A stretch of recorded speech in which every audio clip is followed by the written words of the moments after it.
Hey everybody, I'm Neil Ronahan, and welcome to Nintendo World Report TV. In our 2015 Games We Loved, what we did is we voted and deliberated amongst the staff and came up with 10 games that we loved that came out in North America in 2015. Now we're going to talk about Monster Hunter 4 Ultimate, which is one of the games that we loved in 2015, and to talk about that game with me is Donald Terrio. Thanks for having me, Neil, and yeah, I definitely love Monster Hunter 4 Ultimate. I bought an entire system for this game, so I'd better have loved it. So did you get the Monster Hunter new 3DS? Absolutely. I traded a bunch of stuff in. Thankfully, I had gotten it digitally anyway, so I had some extra stuff lying around, and I got it day one, and I put about 90 hours into it this year. Wow. I clocked in at about 35, I believe. Which for me is, as someone who rarely gets that deep into a game, that was a significant chunk of time to put into it, and it's one of those things that I would have put way more time into it, except for the fact that I run this here website, and sinking that much time into a game is tough to do.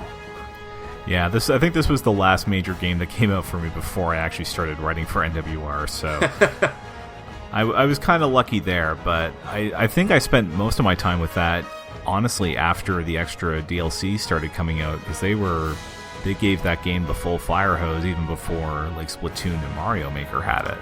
Yeah, I mean, because I think they're done with the monthly things now, right? That's right.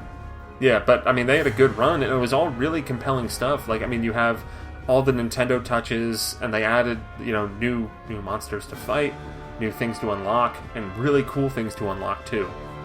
Yeah, I've got some really womping armor here, but I think I spent a good chunk of the year playing as Samus or Link, or running around with Sonic or Mega Man as my cat.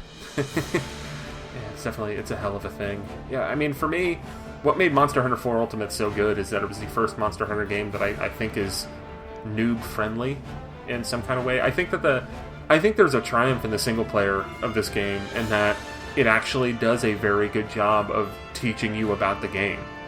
Yeah, I didn't end up finishing the single player because I got dragged into some heavy multiplayer sessions with it, but this was the first time I really didn't feel like I was just flailing around trying to survive. I was actually contributing to the multiplayer play, and I probably should go back and finish the single player at this point. I'm probably strong enough that I can do it.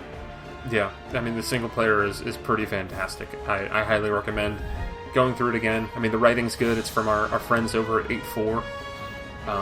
And it's such a good tutorial to the wide world of Monster Hunter that I can actually approach the online component of it and not feel completely overwhelmed and lost. Like, I'm definitely not great at Monster Hunter at the end of the day, but I feel like if I had the time, I could sink it into this game and have an absolute blast. And I kind of, I have that urge that I could totally go back to it. I didn't do that much of the DLC, but I love my insect glaive. I love just launching around like an asshole throughout the world of Monster Hunter and, going off of cliffs. I love the verticality that was added to this game. I love the ability to mount monsters. It's really fun, and I hope that the follow-up, Monster Hunter X, that gets a localization, and I think it will, judging by the sales of Monster Hunter 4 Ultimate. Absolutely. I think the biggest thing that changed this for me from 3 was they eliminated swimming, and they gave you access to that aerial element, so you can fly around like an idiot, or you can stick to the ground and have other people fly around like idiots, try and stun these monsters, but I think I was more of a switch axe man myself eventually. I tried the Insect Glaive when the demo came out, but the switch axe was the right mix of power and, hey, there's a little bit of strategy involved with this. Yeah, I think I used, the short sword and shield. I think I used that for a lot of the early going, and then switched over to Insect Glaive and then never looked back. Because I got to a point where I actually understood the concepts behind, like, shooting out it's like a kinsect, is that what it's called? Basically, yeah. Like shooting that out and the different things that you could do with that, and then using that to boost me so that way I could attack, and then it would make it easier to mount monsters because you could do the vault. But yeah, I mean, this is just a fantastic game. I think it looks gorgeous, and I mean, I think I would say this is probably the best like big third-party game on 3DS this year, and there's some really good contenders. Oh yeah. But this is a fantastic game through and through, and that's why it's one of our 2015 games we loved here at Nintendo Report and Nintendo Report TV.